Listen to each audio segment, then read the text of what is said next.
Primero, buenas tardes a todos, si no nos hemos visto saludado antes. Muchas gracias a todos por estar aquí, por venir. Especialmente a los amigos, lo tenía aquí, al amigo Lamin del Sindicato Popular de Vendedores Ambulantes de Barcelona y a Musi Zeray, sacerdote eritreo, con los que hoy vamos a intentar decir algo con sentido en torno al tema del encuentro, que como creo que podéis ver ahí, es la hospitalidad o la hospitalidad barra no hospitalidad. ¿De acuerdo? En este encuentro de hoy queremos hablar del valor de la persona como don, como una gratuidad dada a sí misma y al mundo. Uso en nosotros no como un plural majestático, sino porque aquí en este momento estoy sustituyendo a mi mujer, que tenía que presentar este acto, Ana Garriga, y no ha podido hacerlo porque le ha coincidido con un congreso en Estados Unidos. Por tanto, si veis que es muy patético todo, soy el suplente. ¿De acuerdo? Este encuentro es solo la punta del iceberg de una experiencia compartida, que es fruto de las propias grietas de la guía de este Papa y de un intento de encontrarle razonabilidad a nuestra fe. En los últimos años hemos ido sintiendo, sigo en el plural que no es majestático, es mi mujer, que nuestra pertenencia concreta a la Iglesia nos obligaba a censurar cosas de nosotros mismos, así como determinados aspectos de la realidad. Ciertas respuestas estandarizadas nos creaban un creciente desasosiego. Estábamos ante una tesitura. Por un lado teníamos claridad sobre el bien que era el encuentro con la carne de la Iglesia para nosotros, nuestro matrimonio, nuestros hijos, nuestros amigos. Por el otro, cada vez descubríamos más elementos de nuestro yo y de la realidad que quedaban censurados en nuestras relaciones, especialmente por nosotros mismos, aunque también por el entorno. La pregunta que se nos planteaba era: ¿se puede ser abrazado tal y como uno es, de un modo no teórico, sino práctico? ¿De un modo no discursivo, sino intuitivo, experiencial, diríamos nosotros? En el camino abierto por esta búsqueda ha ido tomando relevancia el pobre, no solo la pobreza.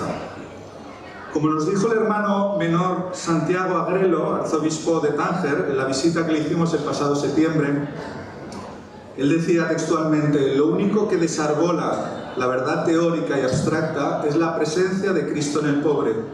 Mira que hemos gastado tinta, energía y sangre en defender formulaciones mientras teníamos al pobre al lado. El pobre te pone delante de los ojos a Cristo.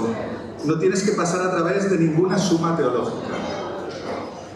Por todo esto, el inmigrante del que vamos a hablar hoy es el inmigrante pobre, no el jeque árabe o el magnate ruso.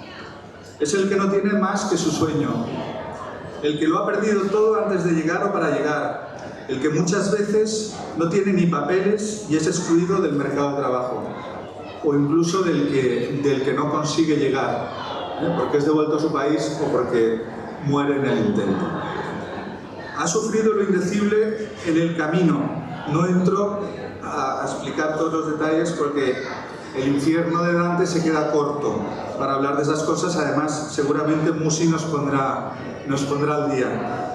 Y al llegar se encuentra con certinas, vallas, el Frontex, los CIES, los hotspots, el racismo y un largo etcétera de obstáculos. Personalmente, cuando veo cómo se acoge al que no tiene nada, lo he visto en estos años en muchísimos sitios, el Fratel Viaggio, Don Pino, que tuvimos, con el que contamos aquí hace un par de años, me parece, los curas Villeros, el padre Zeray, el padre Crisafulli, al que he entrevistado hace poco, los hermanitos del Cordero aquí en Barcelona, el padre Pello Santana. Entiendo en acto que también hay sitio para mí y mi diferencia en el mundo. Y hay un abrazo que me permitirá ser yo mismo. sea yo quien sea y sea yo como sea. Y esto, como diríamos nosotros, es un acontecimiento nada habitual o nada mediático en nuestro mundo actual. Sin embargo, nuestra situación cultural, social y política en Occidente y Europa no acompaña demasiado a los inmigrantes. En Europa se tiene un miedo inconsciente a la inmigración. En nuestros medios se habla de ella como de una avalancha o de una invasión. Para tratarla discursivamente se apela a imaginarios catastróficos. Sin entrar en detalles, ya digo, Musi seguramente entrará en ellos, diré simplemente que hemos asistido a numerosas muestras de la animadversión contra los inmigrantes en muchos países de la Unión Europea, en Estados Unidos y en Reino Unido, por ejemplo, con el Brexit. Vivimos Europa como si esta fuese una fortaleza que resiste al envite de los bárbaros, cuando quizá los nuevos tratados con Turquía, Marruecos, Túnez, Libia, etcétera, y la criminalización de la solidaridad o de la hospitalidad que hemos visto en casos como el de Open Arms, Elena Maleno, Proemait o el mismo Musi Zerait, no son más que el acta de defunción de lo que fue Europa, tal y como la concibieron sus fundadores. La cuna de los derechos humanos ha dimitido de sí misma. Para nosotros es más importante la normativa fronteriza que el derecho a la vida.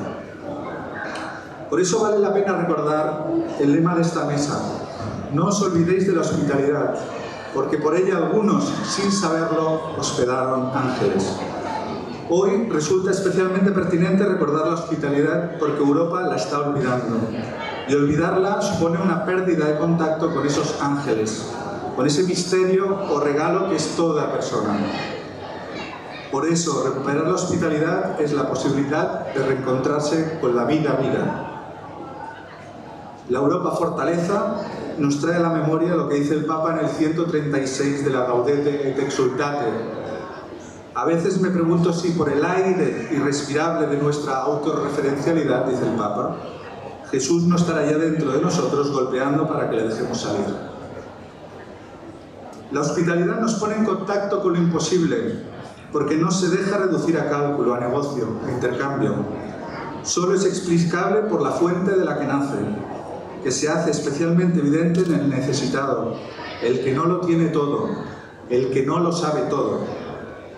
Y esto es algo que también la Iglesia debe reaprender según la advertencia que hace el Papa en su reciente exhortación apostólica, otra vez. Dice textualmente: suele escucharse que frente al relativismo y a los límites del mundo actual sería un asunto menor la situación de los migrantes, por ejemplo. Algunos católicos afirman que es un tema secundario al lado de los temas serios de la bioética.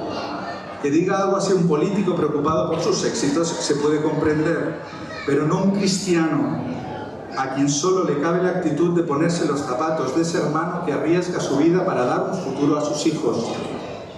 ¿Podemos reconocer, se pregunta, que es precisamente eso lo que nos reclama Jesucristo cuando nos dice que a Él mismo lo recibimos en cada forastero? San Benito lo había subido sin vueltas y dice, aunque eso pudiera complicar la vida de los monjes, estableció que a todos los huéspedes que se presentaran en el monasterio se les acogiera como a Cristo, expresándolo aún con gestos de adoración, y que a los pobres y peregrinos se los tratara con el máximo cuidado y solicitud. Como decía antes, con este acto queremos redescubrir el valor de la persona como don, y lo queremos hacer en relación con amigos. La MIN, en este caso del Sindicato Popular, que pese a la ley de extranjería viven con nosotros en Barcelona. En este sentido, creo que es muy útil ver la campaña que han hecho junto a la empresa Playground, el departamento Playground 2. En ella se aprecia la iniciativa de esta comunidad, la del sindicato, digamos, y en ella vemos una humanidad despierta, con ganas de construir una sociedad desde su pequeña parcela, pese a todas las trabas legales que tienen para hacerlo. Si ponéis el vídeo. Hola, me llamo Aziz, tengo 34 años, soy mantero, que significa vendedor ambulante. Hace poco me he convertido en diseñador de moda y puede dentro de poco me verás desfilando como modelo por una pasarela. Deja que te cuente, seguro te interesará, porque voy a hablar de ti. Hace 10 años llegué a Barcelona, en patera. Tiempo después, la policía me detuvo, me encerró en un CIE y fui deportado a Senegal. Así que volví a intentarlo. Volví en patera por segunda vez. En mi país yo era sastre, pero me encontré con que no podía hacerlo en España. Para trabajar me pedían los papeles, y para tener los papeles me pedían un contrato de trabajo, así que no me dejaban con ninguna opción para vivir. Entonces vi a los manteros por primera vez. Eran chicos oscuros como yo. Iban corriendo por la calle con grandes bolsas.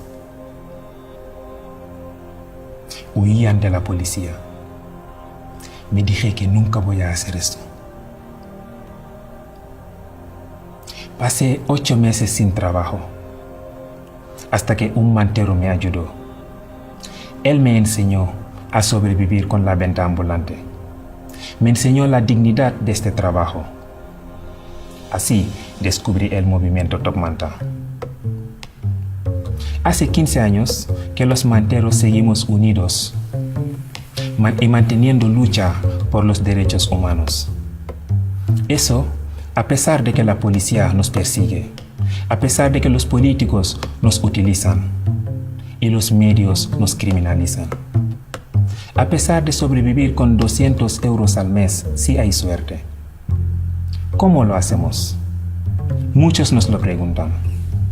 Los mismos que piensan que venimos aquí sin nada, con las manos vacías, incluso con la mente vacía. La realidad es que tenemos muchas ideas y tenemos muchas riquezas.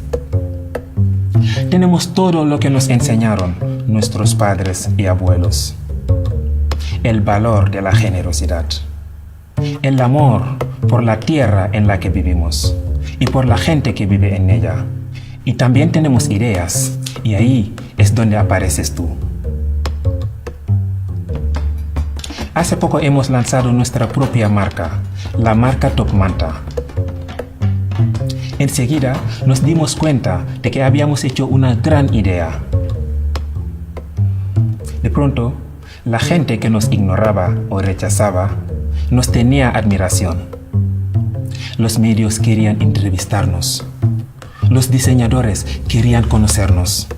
Todo el mundo se mostraba sorprendido. Era como si de repente existiéramos y cayéramos bien. ¿Qué había cambiado? 2 cosas. Primero se descubrió de que no somos solamente inmigrantes ilegales, sino que somos individuos creativos con ideas y ambición como tú.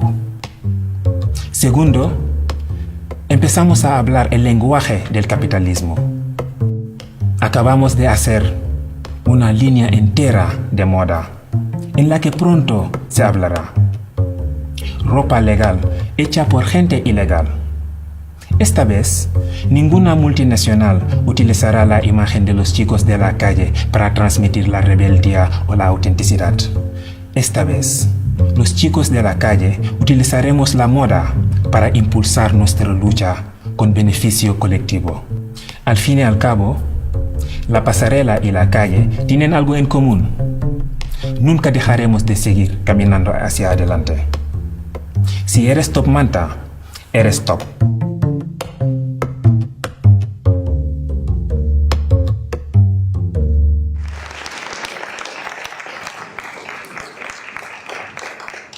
Bueno, después, si queréis, podéis ver, me han traído un muestrario de camisetas. No han traído para vender demasiadas, pero alguna se podrá vender. Por motivos de tiempo, Lamin, solo te hago cuatro preguntas. Primera de ellas, ¿cuál es la acogida que habéis tenido en España? Hola, buenos días a todos. Soy el mensaje del Sindicato Popular Ambulante de Barcelona. Y fui dura como nos atendió aquí en España, porque llegando de un país donde no sabe hablar la lengua bien, no sabes nada de su cultura, llegando aquí con muchísimas dificultades, llegando con el cayuco, pasando muchísimo tiempo en el mar. Y cuando llegaste aquí, el primer cabo que tienes es que cruzar frontera se considera como un delito. Y lo que no sabías, como nosotros, hay muchísimas personas que viven aquí en Senegal, no sabían ni la pintura del muro de la policía, y llegando aquí te ponen las esposas, te llevan en un calabozo, luego te llevan a un sitio que es más dura que una cárcel. Tú estás ahí sin trato humano, sin derechos humanos y sin saber el fin de tu futuro. Te pueden deportar o te pueden dejar libre, y todo eso no sabes nada de eso. Y cuando tengas la suerte de que te dejan libre, tú piensas que toda la pesadilla se queda ahí y te dejan con una expulsión de 3 años, que significa que durante tu estancia en España no puede trabajar, no puede hacer nada, tiene que quedar quieto sin hacer nada, y todas las actividades que puedes hacer será considerado como un delito, como en nuestro caso, que solo podemos trabajar en el campo, trabajando muchas horas sin cobrar, o trabajar de mantero que nos persigue, nos pega, nos mata la policía y que no pasa nada.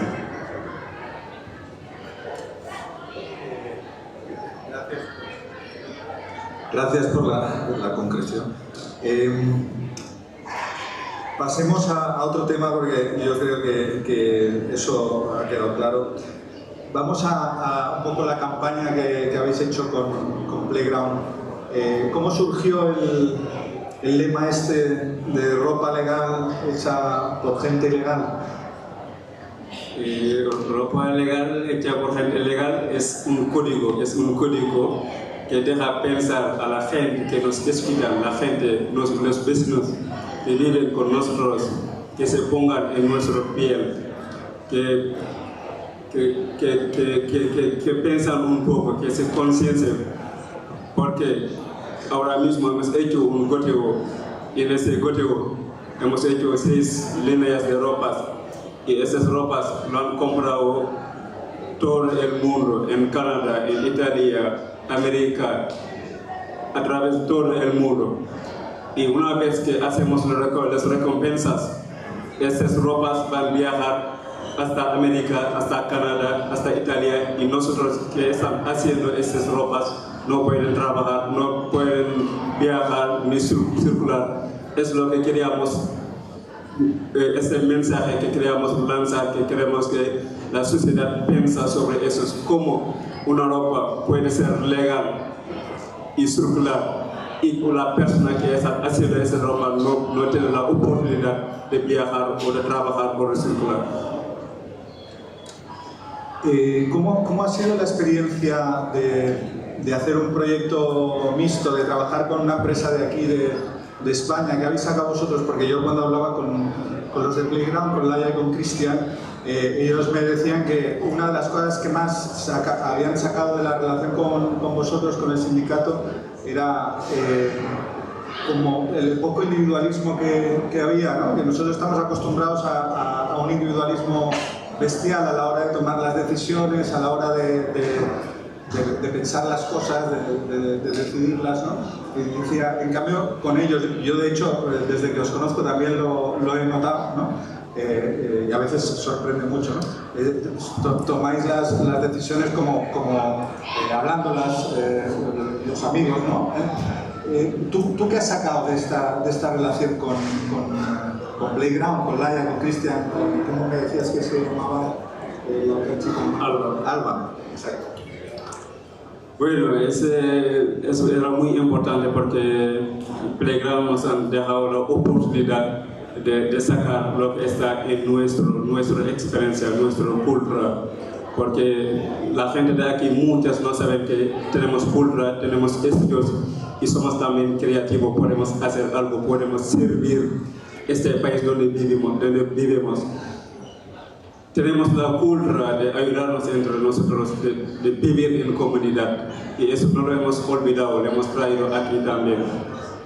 Y por eso que también queremos seguir en esta línea, porque si no nos juntamos, si olvidamos nuestra cultura, nuestra historia, vamos a sufrir aquí más.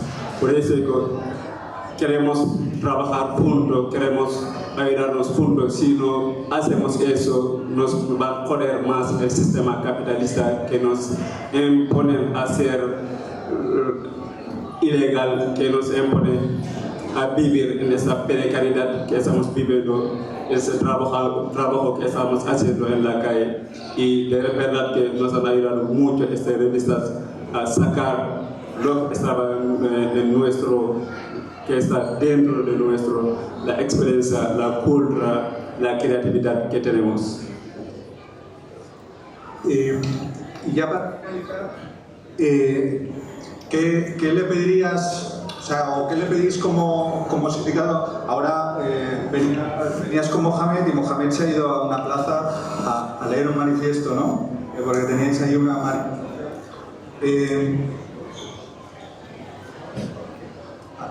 sí. Entonces, ¿qué le pediríais, o nos podrías resumir qué es lo que pedís a la sociedad, a nuestra sociedad común?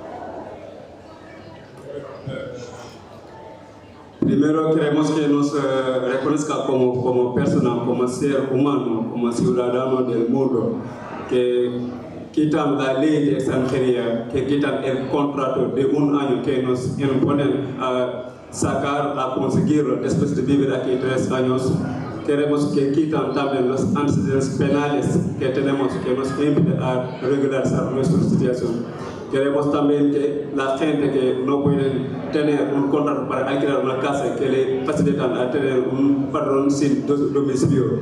Queremos también que los refugiados que están aquí, que tienen una acogida digna, que no les quitan la tarjeta roja y vuelven a ser ilegal para siempre. Queremos también que nos dan los derechos que merecemos, que nosotros estamos participando mucho en esta sociedad, pero el Estado no lo reconoce. Queremos que nos escuchen los poderes políticos que nos facilitan a tener los papeles, que no nos imponen un examen que no es un humano, que es una trampa, que hasta las preguntas que hacen la gente de aquí, hasta los políticos de aquí no conocen esas preguntas. Queremos que quitar las leyes racistas que nos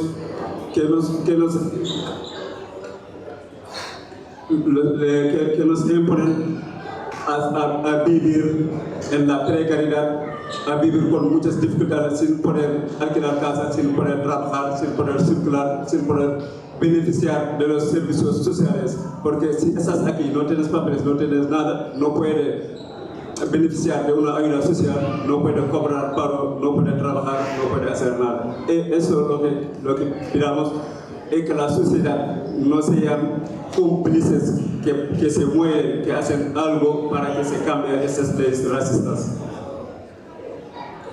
Muchas gracias, Amin. Vamos, daría para mucho todo lo que has explicado o reivindicado aquí. Por desgracia, es una conversación en marcha. Hablamos y vamos pensando, no sé, la verdad es que muchas de las cosas que desde que os conozco van apareciendo me interpelan, y la verdad es que uno se da cuenta de que hace falta mucho de este amor inventivo, de este buscar soluciones que a veces no son tan fáciles. Lo que está claro es que hay que buscarlas y no hay que dimitir. Pasamos al siguiente invitado, a Musi Zeray.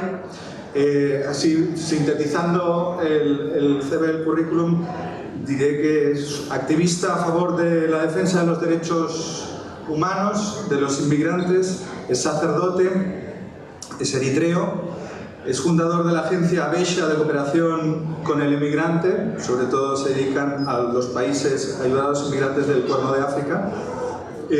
Vive entre Suiza y Roma, ha sido candidato al Nobel en 2015, recibió hace poco el premio Mundo Negro a la Fraternidad junto a Elena Maleno, gracias a lo cual Ana, mi mujer y yo le conocimos. Está encausado en Sicilia por tráfico de personas, porque su teléfono móvil suena constantemente con peticiones de ayuda desde el Sinaí, Siria, Europa, el Mare Mortum. Él se dedica muchas veces, y por eso está encausado, me parece, ya nos explicará, a llamar a salvamento marítimo cuando le llaman desde, con las coordenadas desde algún sitio, digamos, donde está a punto de naufragar una nave, ¿no? Ha tenido varios atentados por parte del gobierno de Eritrea, porque digamos que no le quieren demasiado, es una dictadura salvaje. Y bueno, no me entretengo más, os dejo con él. Le pido a Musi que nos ayude a entender un poco mejor la relación actual entre Europa y la inmigración, y que nos ayude a entender un poco mejor el lema de este encuentro.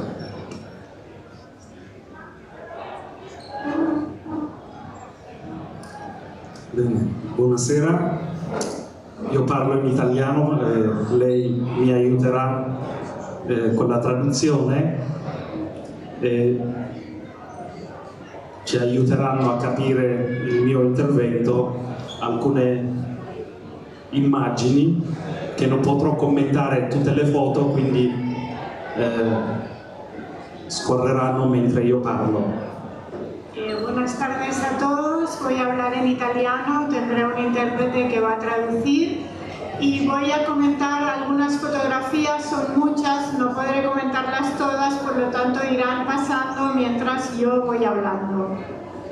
Ecco, questo è il mio paese di origine, l'Eritrea.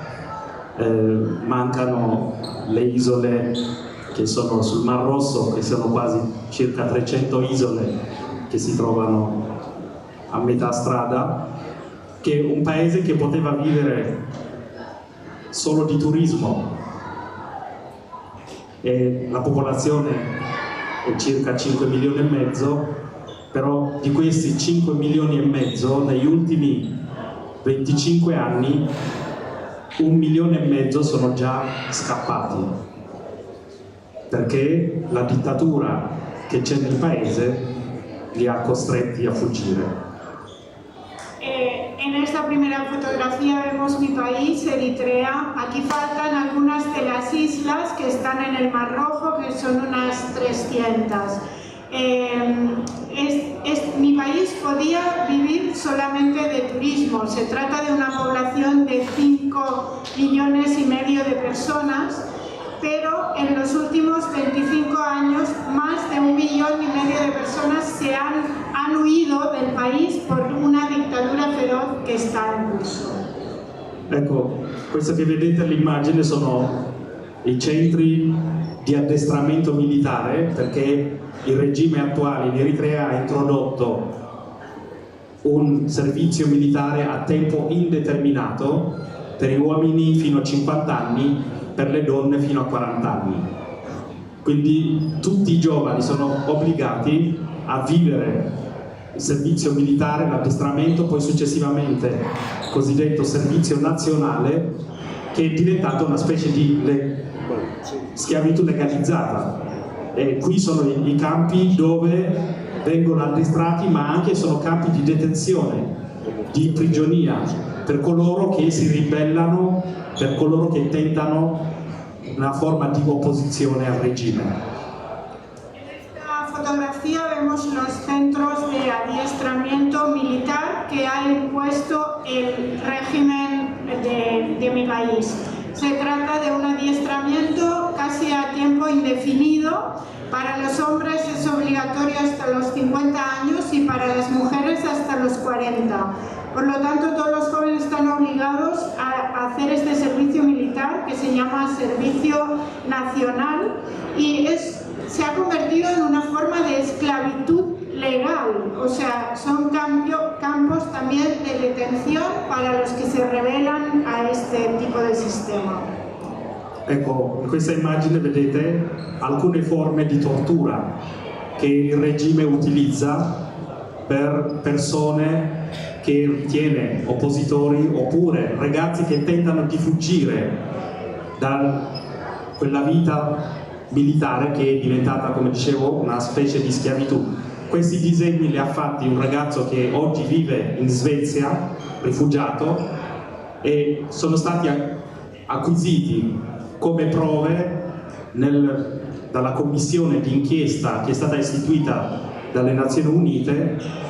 Fanno parte di un documento di 500 pagine dove la commissione ONU accusa il regime di crimini contro l'umanità perché usa queste forme di tortura. In questa foto vedete una donna, perché le ragazze nei campi militari di addestramento spesso subiscono, diventano schiavi sessuali dei militari, vengono presi dalle loro case per fare servizio militare, invece finiscono per diventare schiavi sessuali dei capi, dei generali, dei colonnelli. Ecco, questa è l'immagine che racconta.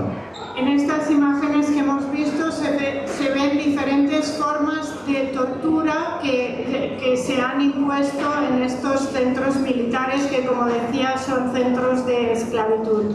Estos dibujos los ha hecho un chico que ahora vive refugiado en Suecia y las Naciones Unidas, la Comisión de Investigación de Naciones Unidas, ha comprado como pruebas estos dibujos que forman parte de un documento de unas 500 páginas de la causa que está haciendo la ONU para acusar a mi país de crímenes contra la humanidad. Porque aquí vemos una chica que muchas veces son llevadas a estos centros para el adiestramiento y acaban siendo esclavas sexuales de los jefes militares.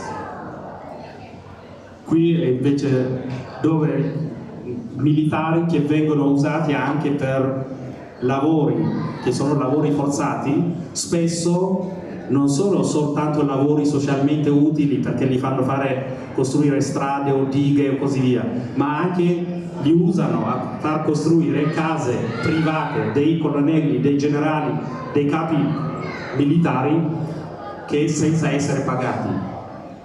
Usano questi ragazzi, soldati di leva, per costruire alberghi di lusso. Nelle nostre isole hanno costruito degli alberghi di proprietà degli Emirati Arabi, del Qatar. Il regime viene pagato da questi paesi che si fanno costruire questi alberghi nelle nostre isole, però quei salari ai ragazzi non viene dato. Per esempio, per costruire gli alberghi gli Emirati pagavano $1.000 al mese come stipendio, allora il regime si tratteneva questi $1.000, al lavoratore gli dava solo $100. Quindi il $900 di stipendio del ragazzo o della ragazza veniva trattenuto dal governo. Questo era il modo di sfruttare.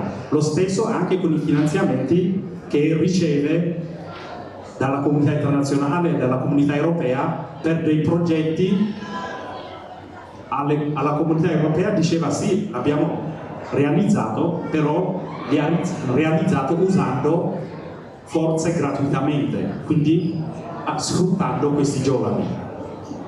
Aquí vemos también a soldados que están haciendo trabajos que no son siempre trabajos socialmente útiles. Sí que es verdad que a veces construyen carreteras u otras cosas civiles, pero muchas veces son trabajos forzados. Les obligan a construir las casas de los jefes militares y no les pagan. Utilizan, por ejemplo, a los soldados para construir hoteles. Esto ha sucedido en los Emiratos Árabes o en Qatar. Construyen los hoteles y el régimen recibe dinero, recibe dinero de los hoteles que se construyen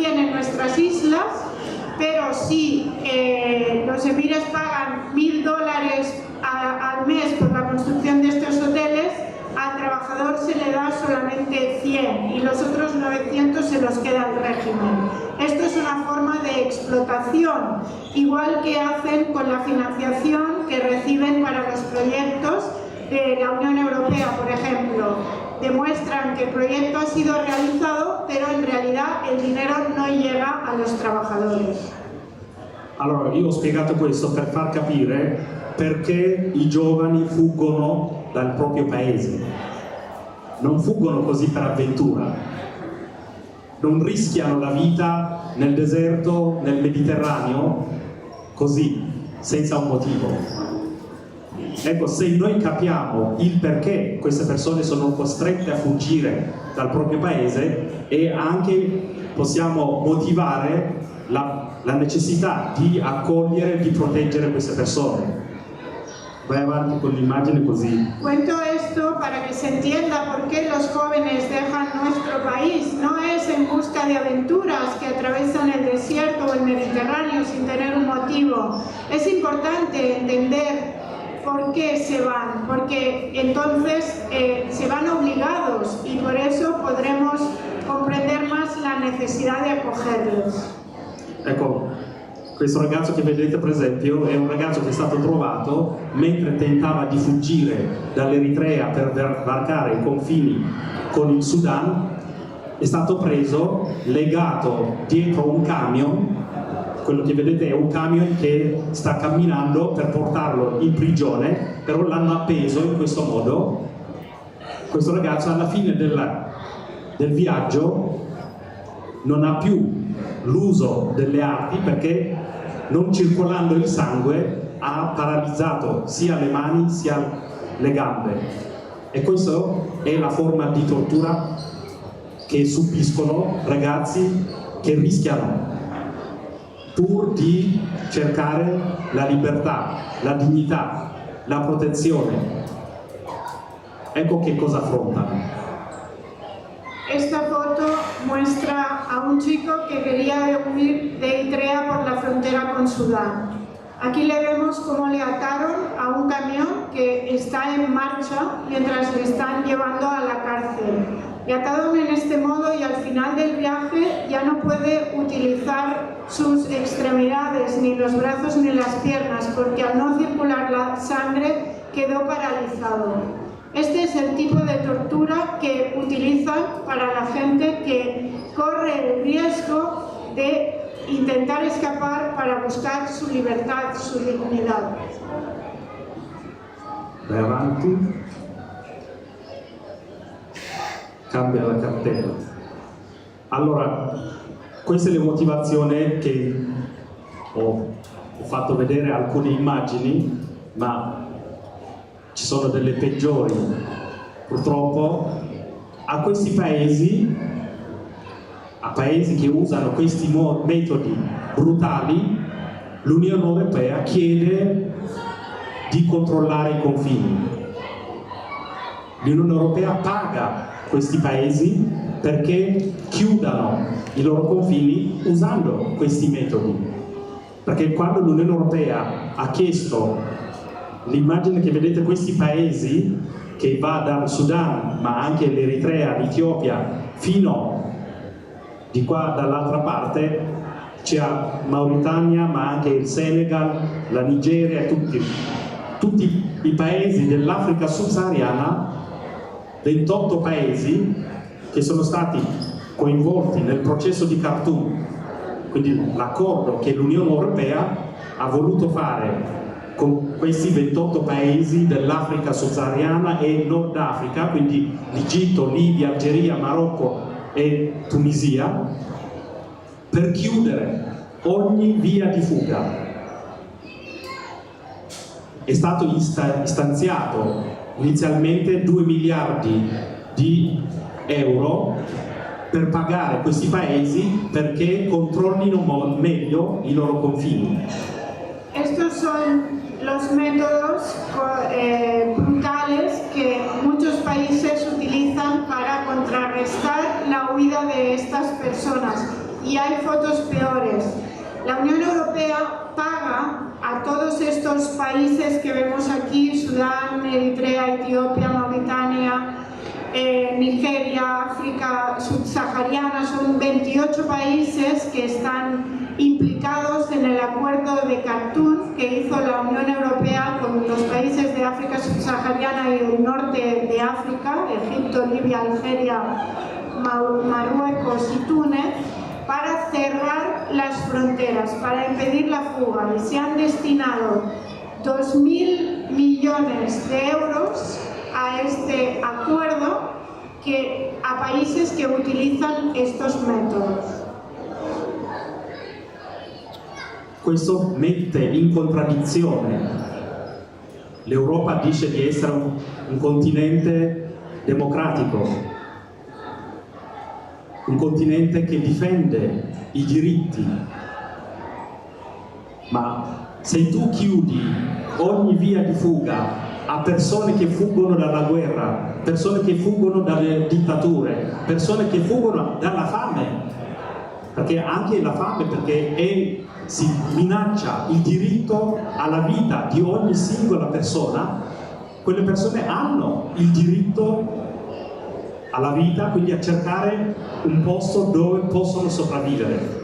Però se tu Europa chiudi ogni via di fuga, metti in discussione il tuo essere democrazia, perché la democrazia non è un semplice esercizio il diritto di voto, di eleggere i propri governanti, non è semplicemente questo. La democrazia è un contenitore di una serie di valori che l'Unione Europea, almeno negli ultimi 70 anni, ha accettato, ha voluto, ha lottato per avere questi diritti, tra cui i diritti umani, i diritti civili, la libertà in tutti i suoi aspetti, quindi libertà di movimento, libertà di stampa, libertà religiosa, tutta una serie di libertà che oggi in Europa sono quasi scontate, invece in tanti altri paesi non lo sono. Però l'Europa sta facendo diventare questi diritti il privilegio di pochi. Esta es la contradicción de Europa, de una Europa que se dice un continente democrático, un continente que defiende los derechos, pero aquí impidiendo huir a personas de la guerra, de la dictadura, del hambre, que son una amenaza para la vida, a gente que tiene el derecho, por lo tanto, de huir para sobrevivir, Europa les cierra las fronteras. Así se está contradiciendo. No es la Europa democrática que dice ser, que no es la democracia no es solamente poder elegir a los propios políticos, votar, es un contenedor de valores, que en los últimos 70 años Europa ha luchado por defender. Los derechos humanos, los derechos civiles, la libertad en todos sus aspectos, de prensa, de religión, pero también de movimientos. En muchos países europeos esto se puede dar por descontado, pero en cambio actuando así en otros son un privilegio.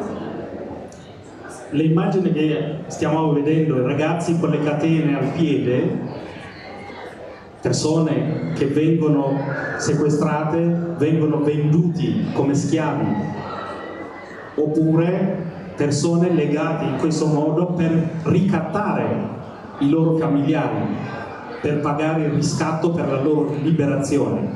Tutto questo sta avvenendo perché l'esternalizzazione dei confini europei sempre più a sud, con anche accompagnato il linguaggio che viene usato, quindi la criminalizzazione del migrante, la criminalizzazione del rifugiato. Quindi usiamo il linguaggio di invasione, usano il linguaggio quindi facendo equazione, immigrato uguale criminale, quindi clandestino, quindi spogliando la persona dalla sua dignità, dei suoi diritti intrinseci, perché nessuno mi dà il diritto di essere umano, il diritto di essere quindi portatore di un valore. Quello è un diritto intrinseco con cui io nasco, nessuno mi sta concedendo qualcosa. Però chiamando l'altro clandestino lo sto spogliando dei suoi diritti. Il clandestino immediatamente viene criminalizzato, quindi uguale a criminale, uguale a persona, quindi neanche persona, da non accogliere, da rifiutare, da allontanare. Allora anche questi paesi si sentono in diritto di sequestrare la persona, di limitare la sua libertà personale per mesi e mesi, segregati nei centri di detenzione in Libia, in Egitto, in Algeria, in Marocco, in Tunisia, in Sudan, spesso con la complicità dell'Unione Europea, perché molti di quei centri di detenzione sono finanziati dall'Unione Europea. Hemos visto imágenes de este joven atado con cadenas en los pies. También hay gente que es secuestrada, que es vendida como esclavo para chantajear a su familia, para que paguen un rescate. Y todo esto sucede porque se ha criminalizado a los migrantes, a los refugiados. Hay un lenguaje también, se habla de estas personas como en un lenguaje de invasión, como si fuera que un migrante o refugiado es igual, sinónimo de criminal, de clandestino. Se les quita así su dignidad, su derecho intrínseco, porque es un ser humano y por lo tanto tiene un valor, nace con ese valor, del que se le despoja y se le convierte en alguien que ni siquiera es una persona, al que no hay que acoger, al que hay que alejar. Y así hay países que se sienten con el derecho de tener durante meses en los centros de detención, en Libia, en Egipto, en Algeria, en Sudán, en tantos otros países, con la complicidad de la Unión Europea, a personas en estas situaciones que hemos visto. Ecco, per esempio questo è un centro di detenzione in Libia, in una località che si chiama Misrata, dove centinaia di persone vengono trattenute contro la loro volontà. Non è un centro di accoglienza, è un centro di detenzione, quindi un centro che limita la libertà di queste persone, per il semplice fatto che sono persone in fuga dai loro paesi che sono in guerra o paesi che sono governati da dittature o paesi che stanno affrontando una carestia, quindi persone che non hanno di che vivere, quindi sono persone in fuga per la vita, vengono trattenuti in queste condizioni, oltre che essere limitati nella loro libertà, sono anche spogliati nella loro dignità.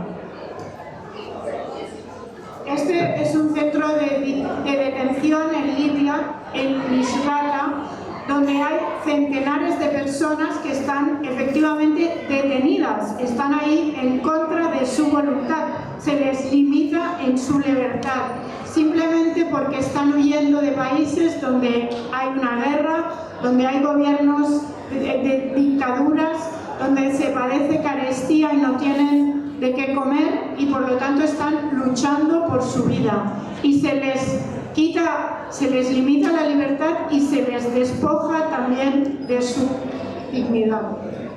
Questo va in totale contraddizione con quello che recita invece la Dichiarazione Universale del Diritto dell'Uomo. In quella dichiarazione è sancito il diritto e la libertà di movimento di ogni cittadino. È libero ciascuno di lasciare il proprio paese, andare verso un altro paese, è libero anche di farsi ritorno nel proprio paese. Ma se noi andiamo a vedere oggi quanti sono cittadini spagnoli che vivono in Svezia, in Germania, in Svizzera, in Norvegia. Quanti sono? Sono centinaia e migliaia, perché sono stati liberi di andare. Continuano a migrare. L'anno scorso, solo dall'Italia, sono partiti 150.000 cittadini italiani a cercare la fortuna altrove. Esta es una contradicción con la Declaración Universal de los Derechos Humanos, en la que se dice que la libertad de movimiento es para todos, que toda persona tiene derecho a dejar su país y también a regresar a su país. Si pensamos hoy en cuántos españoles viven en Suecia, en Alemania, en Suiza, en Noruega, ¿cuántos son? Pues son centenares de miles. ¿Y por qué están ahí? Pues porque han sido libres de poder ir.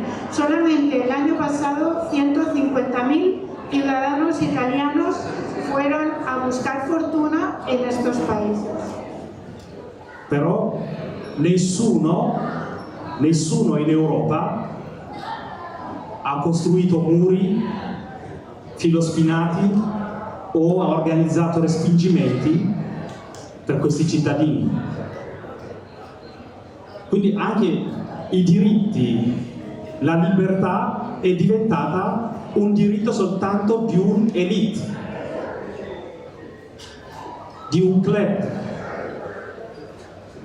Con un passaporto europeo è libero di muoversi, è libero di andare dove vuole, ma altri popoli no.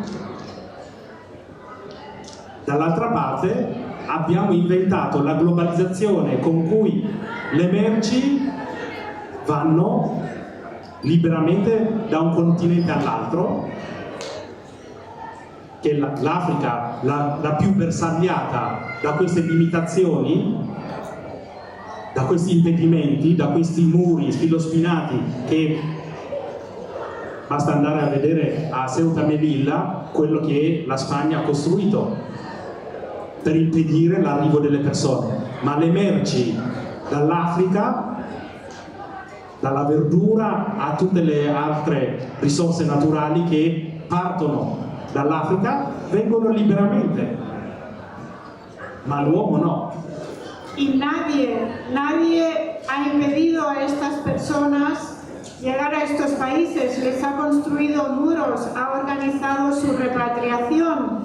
Por eso la libertad se ha convertido en un privilegio para una élite que tiene pasaporte europeo. Otros pueblos no pueden hacer lo mismo.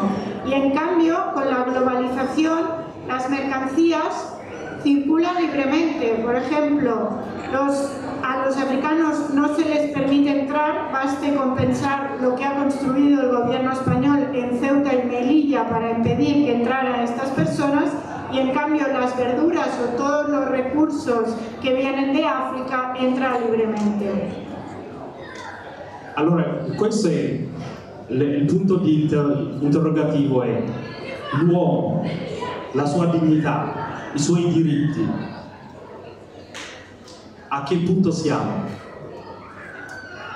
Perché negli ultimi almeno 15 anni stiamo assistendo a una regressione, e al punto di arrivare a dire certi politici europei: ma quei diritti, quelle convenzioni, quelle dichiarazioni che sono state firmate e accettati dalla Comunità Europea valgono per noi, non valgono per voi extracomunitari. Quindi come se questi altri non sono più esseri umani, oppure sono esseri di seconda classe, terza classe. Quindi quello che si sta affermando, l'importante non è essere, ma avere. Questo è pericoloso. Non è importante essere, cioè essere umano, ma possedere, avere. Quindi se sei ricco, se sei in grado di garantire, dimostrare che tu sei in grado di sopravvivere o mantenerti autonomamente, anzi, perché certi paesi cominciano a vendere i passaporti. Se voi andate a Malta, se riuscite a pagare 1 milione di euro, potete comprare il passaporto europeo.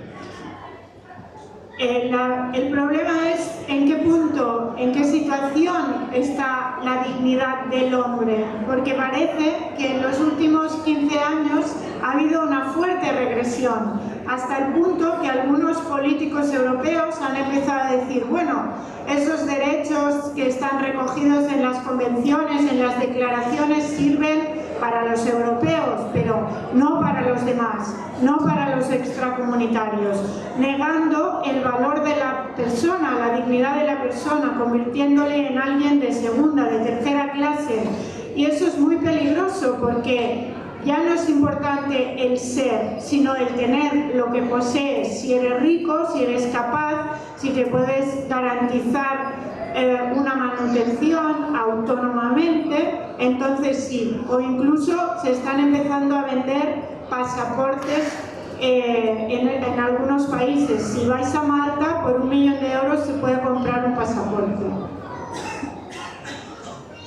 Però dall'altra parte, visto che siete a livello europeo in crisi a livello demografico, quindi la società europea sta sempre più invecchiando, la Banca Europea e anche la Banca Mondiale dice ai governi: guardate che voi per mantenere il vostro standard economico, il benessere, avete bisogno dei nuovi schiavi, quindi almeno 30 milioni all'anno devono entrare per poter pagare la pensione del futuro. Però questi che devono arrivare in condizione totalmente precario, persone che non possono e non devono pretendere diritti, quindi devono essere facilmente sfruttabili, perché altrimenti le nostre economie non reggono, soprattutto le piccole e medie imprese non sono in grado di pagare stipendi che pagavano prima ai cittadini europei, non possono pagare le tasse, quindi i contributi per la pensione dei nuovi schiavi che arrivano, quindi bisogna tenerli in condizioni sempre più precari, e anche per costringere anche gli autoctoni stessi ad abbassare le loro pretese. Quindi bisogna far venire da una parte gli immigrati, quindi ci servono le braccia che lavorano, quindi devono venire le braccia, non le persone. Pero la sociedad europea está envejeciendo, por eso el Banco Mundial o el Banco Europeo dice a los gobiernos: necesitamos nuevos esclavos, al menos unos 30 millones cada año tienen que entrar para poder pagar las pensiones de los europeos. Pero las condiciones tienen que ser precarias, estas personas no tienen que tener demasiadas pretensiones, pretender derechos, se les tiene que poder explotar para que puedan sobrevivir las economías, porque las pequeñas y medianas empresas ya no pueden pagar los impuestos o las pensiones de todos estos trabajadores, y esto también contribuye a disminuir las expectativas o las pretensiones de los trabajadores autóctonos. Es como si se dijera: necesitamos los brazos, no las personas. Questo vi faccio l'esempio, avete sentito parlare sicuramente del corridoio umanitario che è partito su iniziativa di Sant'Egidio insieme alla Caritas, insieme alle chiese valdesi, ma anche alla Conferenza Episcopale Italiana. Hanno fatto partire questo progetto di far venire legalmente rifugiati dalla Siria, ma anche dall'Etiopia, verso l'Italia, ma anche adesso hanno aderito la Francia, così hanno dato disponibilità anche la Germania e la Svizzera. Il corridoio umanitario, ma questo già dal 2009 con l'accordo di Schengen era già previsto. ogni ambasciata poteva dare il visto umanitario, valutando caso per caso, a persone che avevano bisogno.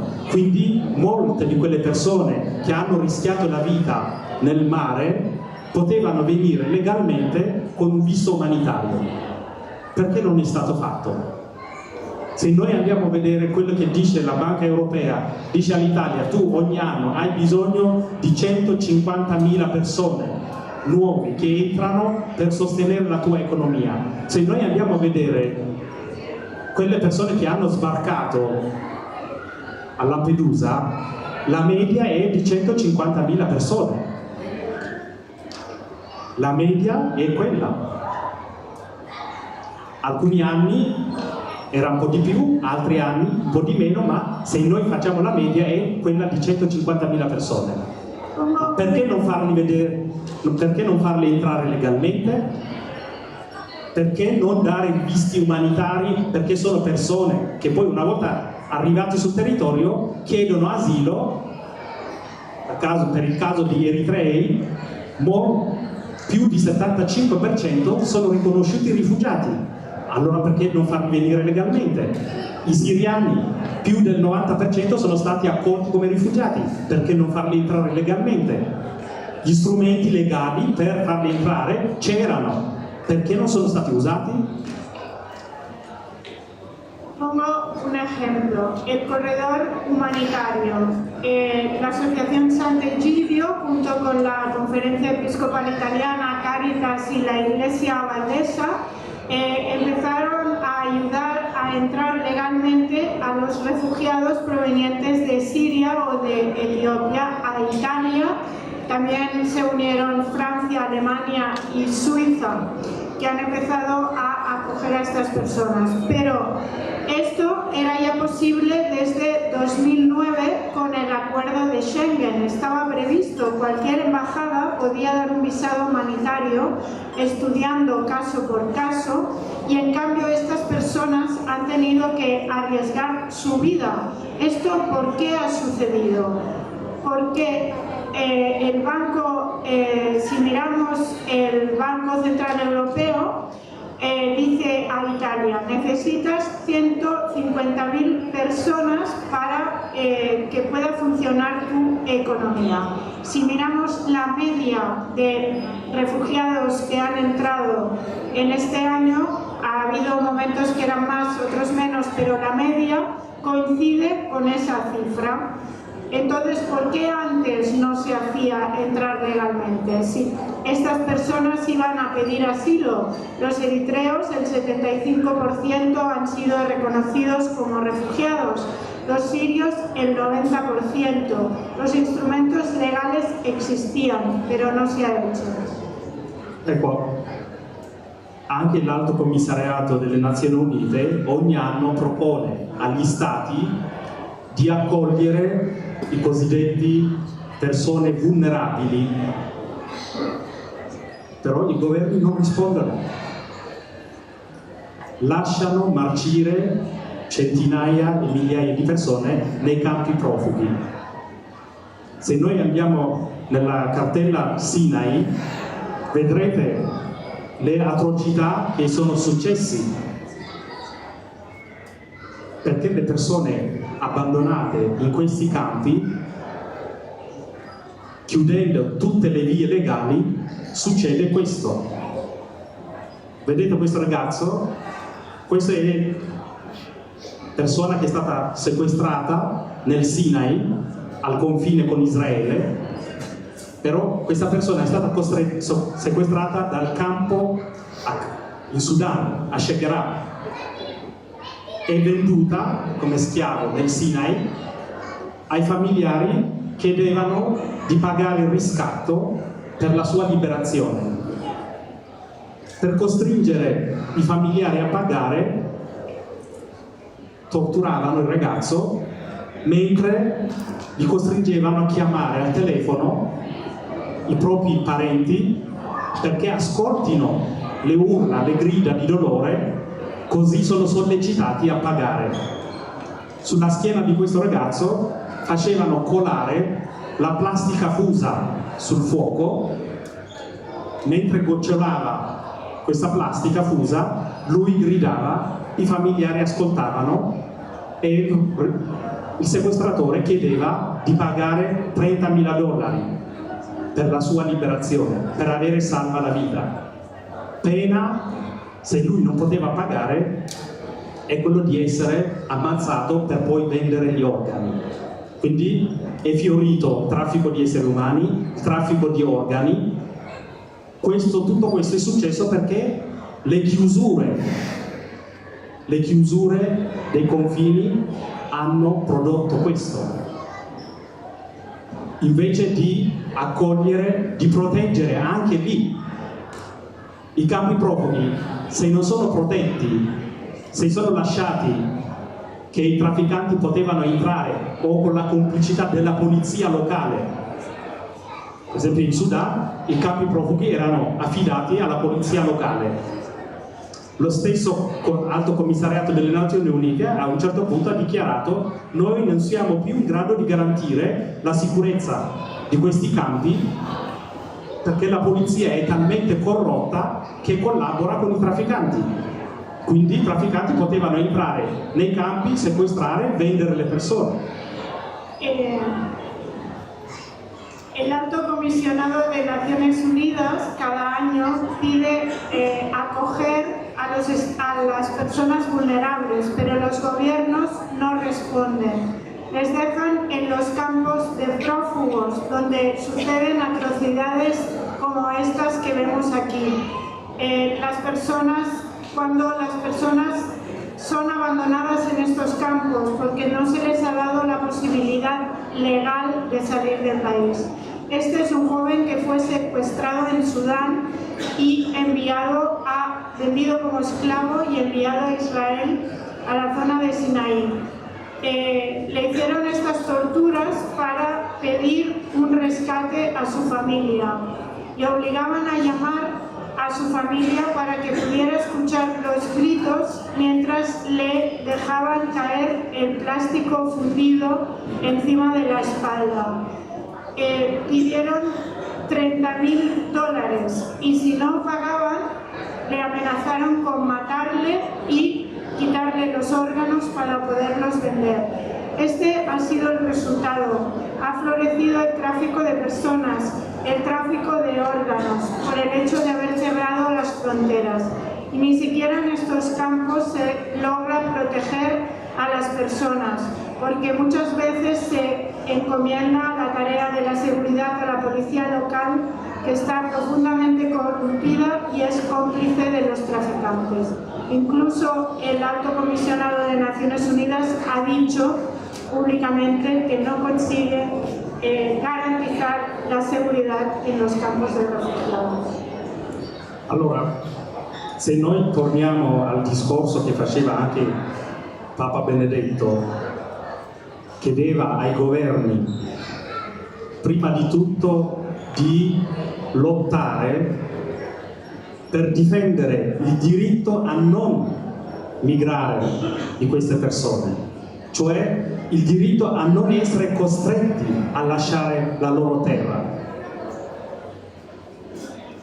Quindi quelle persone che sono forzatamente costretti a fuggire dal loro paese a causa della guerra o delle dittature o anche della fame, chiedeva il Papa a questi governi di lottare perché si creino le condizioni che queste persone siano libere di vivere nel proprio paese rispettando la loro dignità, i loro diritti e la loro libertà.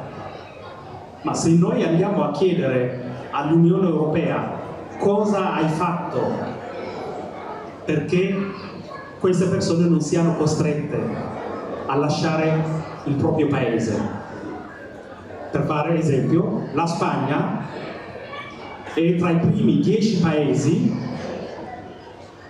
più venditore di armi. La Spagna figura tra i primi 10 paesi che hanno venduto più armi negli ultimi 5 anni. Però se tu vendi armi, chi compra le armi non li compra per fare soprammobile, per decorazione. li userà per fare la guerra. Per farvi un esempio, si aggirano le sanzioni o l'embargo che le Nazioni Unite fanno verso certi paesi. Per esempio dice che ai paesi in conflitto non bisogna vendere le armi, ma negli ultimi mesi molti paesi, l'Italia, la Spagna, la Germania, hanno venduto armi all'Arabia Saudita, ma l'Arabia Saudita sta bombardando lo Yemen, ma non è il paese in guerra. Allora perché continuare a vendere armi? Se si vendono le armi c'è la guerra, se c'è la guerra ci sono i profughi.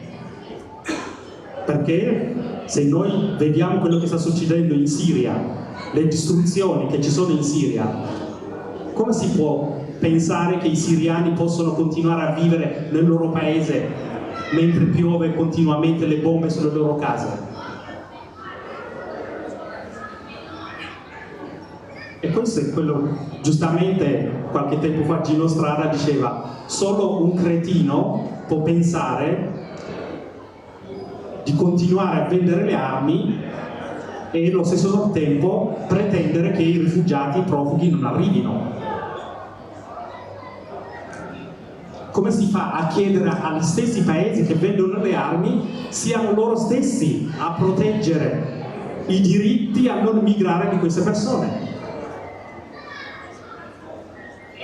Ya lo decía Benedicto XVI, que instaba a los gobiernos a luchar para defender los derechos, para que las personas no tuvieran que emigrar de su tierra, no se vieran obligadas a dejarla, no tuvieran que huir forzadamente de las guerras, la dictadura o el hambre, luchar para crear las condiciones para que pudieran vivir libres en su tierra, respetando sus derechos, libertad y dignidad. Y si preguntamos a la Unión Europea qué ha hecho en este sentido, un ejemplo, España está entre los primeros 10 países vendedores de armas en los últimos 5 años. Pues está claro que si tú vendes un arma a alguien no la va a utilizar para decorar su habitación, la va a utilizar para hacer la guerra. Otro ejemplo, se ponen sanciones o se hace embargo por la venta de armas a países en conflicto, pero en cambio en los últimos meses, tanto Italia como España, Alemania, están vendiendo armas a Arabia Saudita, que está bombardeando Yemen. Entonces, si tú provocas una guerra, o sea, permites que haya una guerra con la venta de las armas, no puedes no esperarte que haya refugiados. O sea, como en Siria, con toda la destrucción que hay, ¿cómo los sirios van a poder seguir viviendo en su país? Solo un cretino puede pensar que vendiendo las armas no va a tener refugiados. O sea, no se puede pretender que los países que venden armas sean los mismos que defiendan o che proteggano a los rifugiati. Un altro discorso che almeno negli ultimi 20 anni ho sentito dire dai politici, da gente comune, aiutiamoli a casa loro. La più grande bugia, la più grande balla che viene raccontata, aiutiamoli a casa loro. Negli ultimi 25 anni questa parola spesso è stata trasformata in sfruttiamoli a casa loro. Otra de las cosas que he oído en los últimos 20-25 años ha sido ayudémosles a vivir en su casa, o sea, en sus países. Una gran mentira, porque en realidad lo que se ha hecho es intentar explotarles en sus países.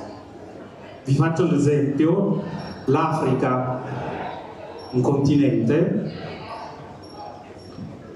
con questo discorso di aiutiamoli a casa loro, dalla comunità internazionale l'Africa riceve una media di 30 miliardi all'anno di aiuti. 30 miliardi all'anno. Però dalla stessa Africa gli stessi paesi donatori prelevano in diverse forme 190 miliardi all'anno. Danno 30 miliardi per prendere 190 miliardi all'anno. Por ejemplo, en África, un continente en el que se ha hecho este discurso de ayudémosles a vivir en su casa, es un continente que recibe 30.000 millones de ayudas por año, pero los mismos países donantes se llevan cada año 190 millones. Sí, 1.900 millones de dólares por año. Allora, se veramente mi vuoi aiutare, tieniti i tuoi 30 miliardi, lascia i miei 190 miliardi. Questo vuol dire che tutti gli squali che sono stati mandati lì a sfruttare le risorse naturali e risorse umane del continente dovrebbero andarsene via. Questo vuol dire contro l'interesse economico, geopolitico, militare dell'Europa, degli Stati Uniti, della Cina. Ecco, se volete veramente aiutare a casa loro gli africani, dovete richiamare tutte le vostre multinazionali, tutti i vostri basi militari che sono in Africa. Guardate la Francia, guardate anche la Spagna, gli Stati Uniti, adesso anche la Cina, compreso il Giappone, l'Italia ultimamente anche, sono andati ad aprire basi militari in Africa. Per chi? Per proteggere gli africani? No. Per proteggere i loro interessi delle risorse naturali che pretendono, come la Francia fa, alle ex colonie francesi, la Francia dice: io ho diritto di prelazione. Quindi le risorse che sono sottosuolo, se tu trovi il gas, se tu trovi uranio, se tu trovi oro, se tu trovi diamante, se tu trovi qualsiasi risorsa, prima di poter vendere a qualsiasi altro paese lo devi chiedere a me. Entonces, La mia sovranità dov'è? si me quieres ayudar, quédate con tus 30.000 millones y déjame mis 1.900 millones. Esto significaría que todos los tiburones que se han mandado al continente africano para explotar sus recursos naturales y humanos deberían marcharse, pero esto va en contra de los intereses económicos, geopolíticos y militares de Europa, de Estados Unidos y de China. Si de verdad quisieran ayudar a África, todas las multinacionales deberían marcharse, igual que las bases militares que tienen Francia o España o Estados Unidos o China y últimamente también Japón e Italia. ¿Las tienen para proteger a los africanos? No, las tienen para proteger sus intereses económicos. Como Francia, por ejemplo, que a sus excolonias dice: yo tengo el derecho sobre tus recursos naturales. Si encuentras gas, si encuentras uranio, oro o diamantes, antes de venderlo tienes que hablar conmigo. Entonces, ¿dónde está la soberanía de nuestros países? Ecco, questo è un uomo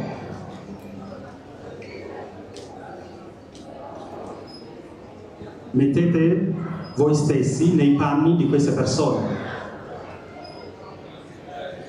Il vostro figlio, fratello, cugino, se venisse ridotto in queste condizioni, cosa diresti? Poneros en la piel de estas personas, de este chico de la fotografía, si fuera vuestro hermano, vuestro primo, que a quien hicieran esto, ¿qué diríais? Se noi andiamo a vedere il paese di origine di qualcuno di questi, è un paese ricchissimo. L'Africa in generale, come continente, è un continente ricchissimo, perché detiene il 60% delle risorse naturali che il mondo vuole.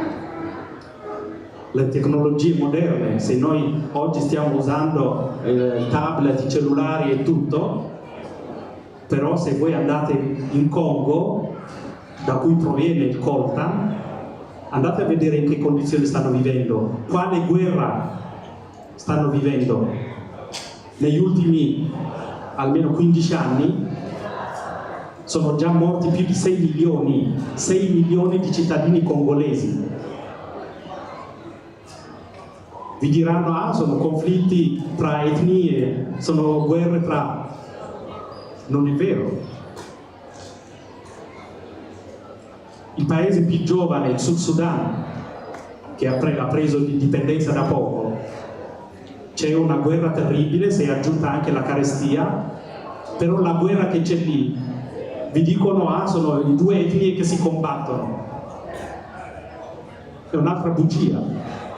La vera guerra che stanno facendo lì, da dove passerà il pipeline che porterà il petrolio, quello che oggi passa dal Nord Sudan che va a portare il petrolio sul Mar Rosso, il nuovo Sudan voleva farlo passare nel sud per portarlo sull'Oceano Indiano. Quindi i paesi che avevano investito i loro soldi nel vecchio pipeline che porta il petrolio sul Mar Rosso, quindi paesi come la Cina, ma anche altri finanziatori che avevano finanziato quel pipeline, non ci stanno a perdere tutte le loro risorse, tutto il finanziamento. I nuovi finanziatori del nuovo pipeline, che sono gli americani, i giapponesi e anche Israele, quindi la vera guerra la stanno facendo loro, i finanziatori di questi progetti, però a combattere fisicamente sono gli africani. Por ejemplo, si miramos el país de origen de este chico, será un país de origen lleno de riqueza, porque África en general es un continente muy rico, porque detiene el 60% de los recursos naturales que el mundo quiere. Nosotros usamos las tecnologías modernas, usamos el tablet, los teléfonos móviles, pero si vamos a Congo, desde donde procede el coltán, ¿cómo viven esa gente? Pues viven en guerra. Desde hace 15 años, en los últimos 15 años han muerto 6 millones de congoleses. Y nos dicen, son guerras entre etnias, pero es una gran mentira, porque es una guerra por intereses. Igual que pasa en Sudán del Sur, un nuevo y joven país que está en plena guerra, que está sufriendo una carestía enorme y que se achaca a la guerra entre etnias, y no es así. El verdadero problema es el gasoducto de petróleo que están decidiendo dónde lo tienen que hacer pasar. Porque antes llevaba del norte de Sudán al Mar Rojo y ahora lo querían dirigir al Océano Índico. Entonces los viejos inversores perderían su dinero, China u otros países que financiaron ese gasoducto. Mientras que los nuevos financiadores, como los americanos, Japón o Israel, están luchando por esto, y la guerra es entre ellos en realidad, y quien la combate son la gente del país. Allora, per concludere, voi avete scelto nel tema sull'accoglienza, prendendo dalla Sacra Scrittura pensando di accogliere dei pellegrini o persone viandanti, anche Abramo ha accolto, senza saperlo, angeli. E la Sacra Scrittura è piena di questi esempi per marcare la sacralità dell'ospite oppure la sacralità dell'accoglienza. Vi racconto una piccola, non è proprio barzelletta, ma è un teatro che alcuni ragazzi hanno fatto in Svizzera, dicendo c'era un contadino e 3 persone sono arrivati di notte a chiedergli ospitalità. Questi 3, uno era la pioggia, l'altro era Dio stesso e il terzo era la morte. Allora nel loro viaggio era troppo tardi, quindi hanno detto chiediamo ospitalità a questo contadino. Allora si è presentato, hanno detto visto che è un contadino, la pioggia per lui è importante, quindi vai tu a chiedere ospitalità. Se lui dirai che io sono la pioggia, sicuramente ti accoglierà. E va, bussa, dice ma chi sei, chi è? E lui dice sono la pioggia, chiedo ospitalità.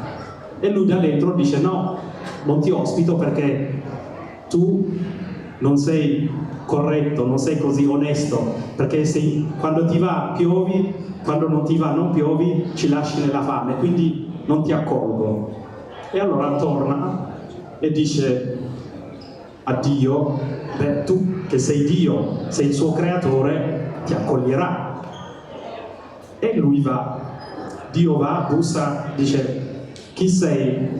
Io sono Dio, tuo creatore, chiedo ospitalità.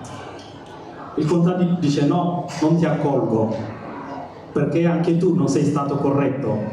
Alcuni li hai creati belli, alcuni li hai creati brutti, alcuni li hai fatti ricchi, alcuni li hai fatti poveri, quindi non ti accolgo. E dicono beh, morte, sei l'unico rimasto, quindi prova tu se può convincere. Allora bussa anche la morte, dice chi sei? Io sono la morte, chiedo ospitalità. E lui dice sei l'unico onesto che non lasci, che non fai distinzione, sia ricco, sia povero, sia potente, sia che tratti tutti uguali. Per cui ti accolgo purché tu oggi non mi prendi. Allora la morte dice a lui, ma quanto sei stupido, hai rifiutato il tuo creatore, colui che aveva il diritto di vita e di morte su di te. Io sono solo uno strumento. E dice va bene, allora accogli me, anche accogli loro 2. Alla fine la morale è l'uomo dettato, obbligato dalla paura, quest'uomo accoglie la morte e i suoi compagni solo perché ha paura.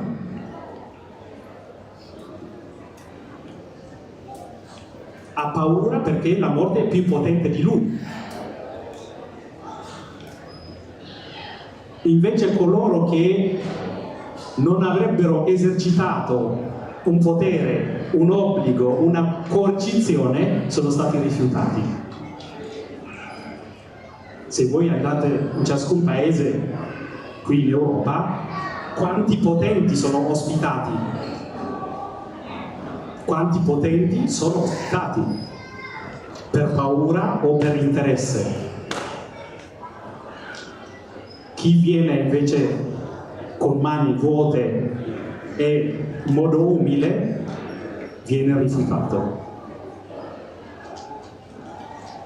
como conclusión para este tema sobre la acogida, en el que habéis elegido una frase de la Escritura, de la acogida del peregrino, de la que está llena la Biblia, esta sacralidad del huésped, voy a contar, no es un chiste, es una especie de pieza de teatro en la que hay un campesino y 3 personas que llegan de noche para pedir hospitalidad. El primero es la lluvia, el segundo es Dios, el tercero es la muerte. Entonces le dicen: ves tú, lluvia, porque se trata de un campesino, te necesita y te va a acoger.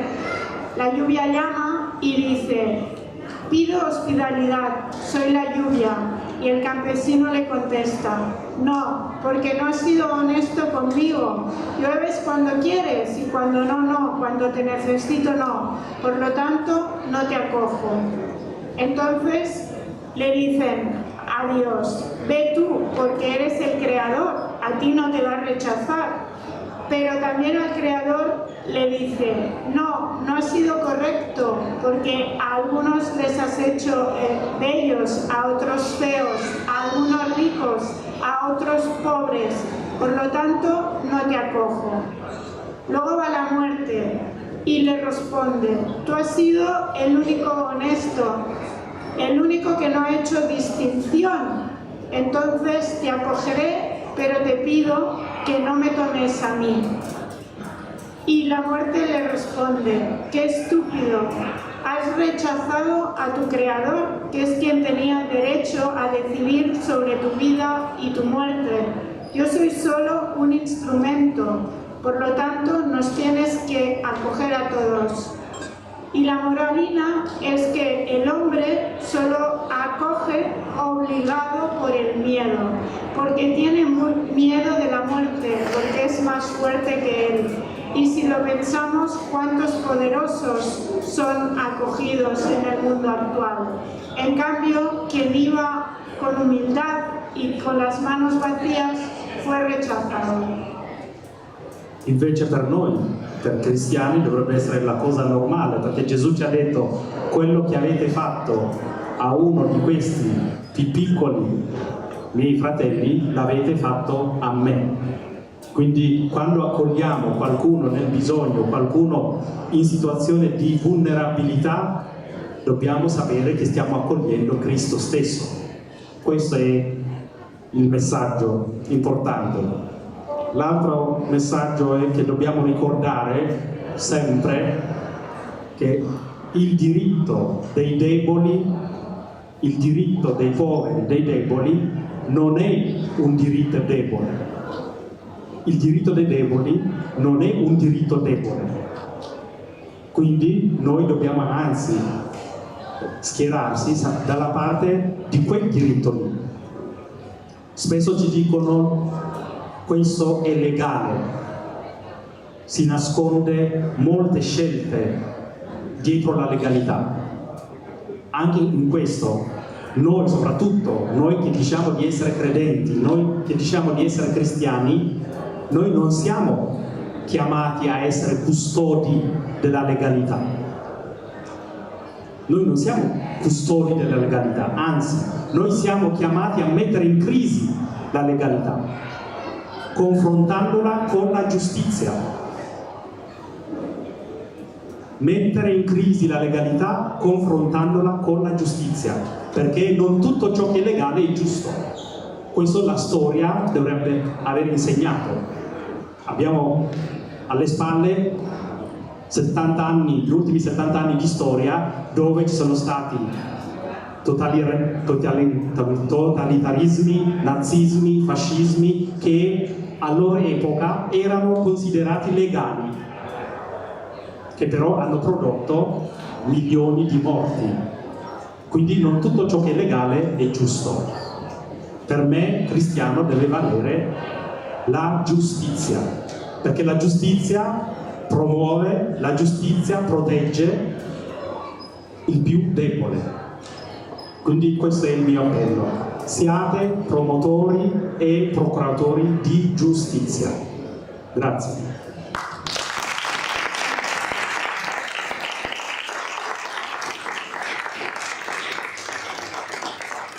En cambio, acoger para los cristianos debería ser normal, porque Jesús nos dijo: cada cosa que hacéis a uno de estos pequeños me lo habéis hecho a mí. Y tenemos que saber que cuando acogemos a alguien que está en situación de necesidad, acogemos a Cristo. Y por otro lado, recordar siempre que el derecho de los débiles, de los pobres, no es un derecho débil, es un derecho que hay que defenderlo. Y nos dicen, puede ser ilegal, pero se esconden muchas cosas detrás de la legalidad. Nosotros no somos custodios de la legalidad. Tenemos que incluso ponerla en crisis cuando es necesario, cuando va contra la justicia, porque no todo lo que es legal es justo. Y en estos últimos 70 años de historia hemos visto los totalitarismos, el nazismo, el fascismo, que eran legales, pero que han producido millones de muertes. Por lo tanto, el cristiano tiene que defender la justicia, tiene que proteger al débil. Yo os digo, sed promotores de la justicia.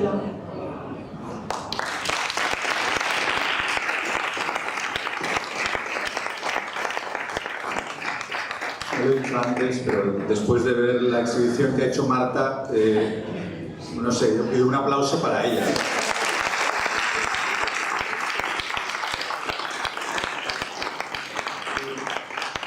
Yo creo que ha sido, digamos, ya todo lo que nos han dicho, no hace falta, digamos, añadir demasiado más, simplemente señalar un punto o dos. El primer punto es que este amor inventivo, pues, digamos, se presenta aquí como una provocación, ¿no? Como que uno ve delante, que uno puede hacer delante de todo esto, ¿no? Y eso está de nuestro lado, ¿no? Y por otro lado, también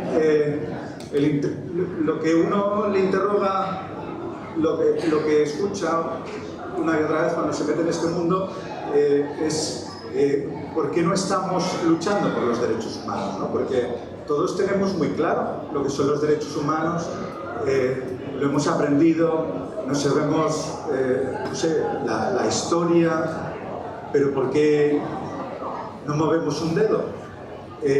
Yo creo que eso tiene que ser un interrogante para todos, ¿no? Porque si seguramente juzga el ideal que nos mueve, o juzga nuestro contacto con el ideal que nos mueve, ¿no? Y una de las cosas que yo he descubierto, o nosotros hemos descubierto, volviendo al no majestático de nosotros, es que la relación con el pobre, la relación con el inmigrante, la relación con... Me decía el otro día Jorge Crisafulli, que es un sacerdote de Don Bosco, un salesiano, que se dedica a recuperar a niñas de la prostitución en Sierra Leona, ¿no? Me decía, gracias a que estoy con ellas, no me olvido nunca de que sea cual sea la circunstancia en la que uno vive, pues se da cuenta de que puede haber esperanza, ¿no? A su lado me doy cuenta de eso. Y eso me decía, y eso es porque el Señor, como decía ahora Musi, ¿no? Porque Cristo está allí. Porque Cristo está allí. Es decir, uno de los modos que nosotros hemos descubierto para digamos, mantener vivo el ideal o ser un poquito más conscientes un minuto más al día de esto, intentar mover esa voluntad que sola no se mueve, sobre todo cuando cuesta sacrificar cosas, ¿no? Como bien nos decía, significa sacrificar bienestar, sacrificar seguridad, sacrificar el tranquilo majete en tu sillón. Pues, digamos, el estar con ellos, el vivir con ellos, ayuda, precisamente, y seguramente ayuda a todo aquello que nos ponga en relación verdaderamente con un ideal verdadero. Sin más, mil gracias por llegar hasta aquí con nosotros y nada, nos vemos a las 10, tenemos un espectáculo que han preparado unos amigos, será fantástico, que habla sobre la relación entre Las Vegas y Jerusalén, ¿vale?